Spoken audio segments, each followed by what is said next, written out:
جی دوستو، سعودی ایئرلائن کی طرف سے خوشخبری آئی ہے کہ ایئر بس 147 السعودیہ کے طیاروں میں اس کو شامل کر لیا گیا ہے۔ A320 ساخت کی نئی ایئر بس 147 سعودی عربین ایئر لائن السعودیہ کے طیاروں میں شامل ہو گئی ہے۔ السعودیہ ان دنوں اپنے تمام پرانے طیاروں کی جگہ نئے جہاز خریدنے کی کوشش کر رہا ہے اور 2020 تک سعودی ایئر لائن کے نئے طیاروں کی تعداد تقریباً 200 تک پہنچ جائے گی۔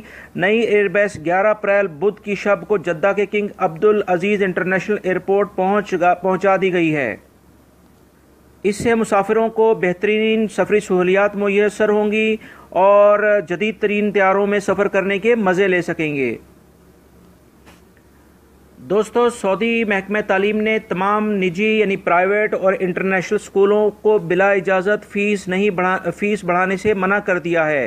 محکمہ تعلیم نے خبردار کیا ہے کہ کوئی بھی نجی یعنی پرائیویٹ یا انٹرنیشنل اسکول یا کوئی کمیونٹی اسکول باقاعدہ اجازت کے بغیر فیس نہیں بڑھا سکتا۔ محکمے کے تمام اسکولوں کے نام تحریری ہدایت پر توجہ دلائی ہے کہ فیس میں اضافے سے متعلق درخواست اور ان کی تاریخیں مقرر کر دی گئی ہیں۔ محکمے نے ویب سائٹ پر واضح کیا ہے کہ جو نجی یعنی پرائیویٹ یا انٹرنیشنل اسکول یا غیر ملکی اسکول تعلیمی فیس بڑھانے کا خواہاں ہو وہ محکمہ تعلیم کی ویب سائٹ پر درخواست پیش کرے۔ سب سے پہلے درخواست پیش کرے۔ محکمے کے افسران پہلے سے طے شدہ پروگرام کے مطابق ہر اسکول کی درخواست کا جائزہ لیں گے اور ایسی ہر درخواست کو مسترد کر دیا جائے گا جسے مطلوبہ طریقے سے پر نہیں کیا گیا ہوگا۔ محکمہ تعلیم نے خبردار کیا ہے کہ اگر متعلقہ کمیٹی کی منظوری سے قبل کسی اسکول نے تعلیمی فیس بڑھائی تو اسے ختم کر دیا جائے گا۔ اسکول کی انتظامیہ سے کہا ہے کہ وزارت تعلیم کی منظوری کے بعد والدین کو تعلیمی سال ختم ہونے سے قبل اضافے سے مطلع کرے۔ اگر اسکول اور طلبہ کسی سرپرست کے درمیان تعلیمی فیس کی وصولی پر اختلاف پیدا ہو تو اس کا فیصلہ معاہدے کی بنیاد پر ہوگا۔ دوستو، موبائل استعمال کرنے والے صارفین کے لیے موبائلی کمپنی نے ایک بڑی خوشخبری دی ہے، وہ یہ کہ موبائلی نے 5G ٹیکنالوجی کا تجربہ کر لیا ہے۔ دوستو، جیسے آپ لوگ جانتے ہیں کہ شروع میں 2G ٹیکنالوجی تھی، پھر 3G آئی، 4LTE یعنی 4G ٹیکنالوجی آ گئی، جس میں ہمارے جو موبائل کے ڈیٹا کی سپیڈ ہے اور موبائل کی ٹیکنالوجی میں بہت بے پناہ اضافہ ہوا ہے۔ دوستو، موبائلی نے ریاض کے شائقین کے سامنے 5G ٹیکنالوجی کا تجربہ کر لیا ہے۔ چیئرمین احمد ابو دوما نے اطلاع دیتے ہوئے واضح کیا ہے کہ 5G ٹیکنالوجی کا تجربہ مملکت میں اپنی نوعیت کا پہلا تجربہ ہے۔ موبائلی مشرق وسطیٰ کی واحد کمپنی ہے جس نے G5 کی سپیڈ کے تجربے کا موقع اسمارٹ فون استعمال کرنے والے صارفین کو دیا ہے۔ اس سے آنے والے دنوں میں یہ ٹیکنالوجی جیسے ہی پبلک لیول پہ یہ شیئر کی جائے گی تو دوستو اس میں سپیڈ جو ابھی آپ انٹرنیٹ استعمال کرتے ہیں اس سے ڈبل بلکہ اس سے بھی زیادہ سپیڈ آپ کو ملے گی۔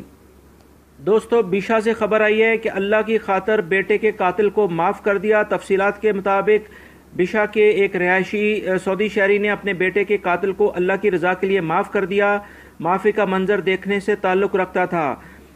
بیشا میں بہت سارے قبائل گردن زنی کا منظر دیکھنے کے لیے میدان میں پہنچ چکے تھے اور جب جس بندے کو قتل کیا گیا تھا اس کے والد نے یہ اعلان کیا کہ اس نے اپنے بیٹے کے قاتل کو اللہ کی رضا کے لیے معاف کر دیا ہے تو سب لوگ چونک گئے۔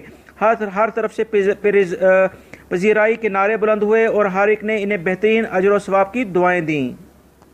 جی دوستو، اب میں آپ سے شیئر کرتا ہوں آج کا ریال ریٹ، جس میں آپ اپنے پیاروں کو اپنے پاکستان، انڈیا، بنگلہ دیش اور نیپال میں، سری لنکا میں بھی اپنے پیاروں کو ریال سینڈ کر سکتے ہیں تاکہ وہ بھی بڑی بے شدت کے ساتھ اس کا انتظار کر رہے ہوتے ہیں۔ دوستو، آج کی جو اطلاعات ہیں، آج کی خبر ہے، اس میں فوری بالکل ہمیشہ کی طرح سب سے زیادہ ریٹ دے رہا ہے۔ اس کے بعد منی گرام ہے۔ فوری جو ہے پاکستان میں 30 روپے 42 پیسے، انڈیا میں 17 روپے 23 پیسے اور بنگلہ دیش میں 21 ٹکا 93 پیسے۔ منی گرام جو ہے پاکستان میں 30 روپے 36 پیسے اور انڈیا میں 17 روپے 10 پیسے اور بنگلہ دیش میں 21 ٹکا 97 پیسے۔ اس کے بعد انجاز کے بھی ریٹ کافی بہتر ہیں، این بی کے بھی کافی بہتر ہیں، این سی بی کے بھی بہتر ہیں۔ دوستو، جو آپ کو اپنے گھر کے لحاظ سے ایزی لگتا ہے، قریب لگتا ہے، جہاں زیادہ رش نہیں ہے اور آپ بہتر سمجھتے ہیں کہ آپ کو اپنے رشتہ داروں کو پیسے بھیجنے چاہیے تو فوری طور پہ ٹرانسفر کریں۔ امید کرتا ہوں یہ انفارمیشن آپ کو ایک کام آئے گی۔ میری ویڈیو کو لائک کرنا مت بھولیے گا۔ ویڈیو دیکھنے کا بہت بہت شکریہ۔ اپنا بہت سارا خیال رکھیے گا۔ السلام علیکم۔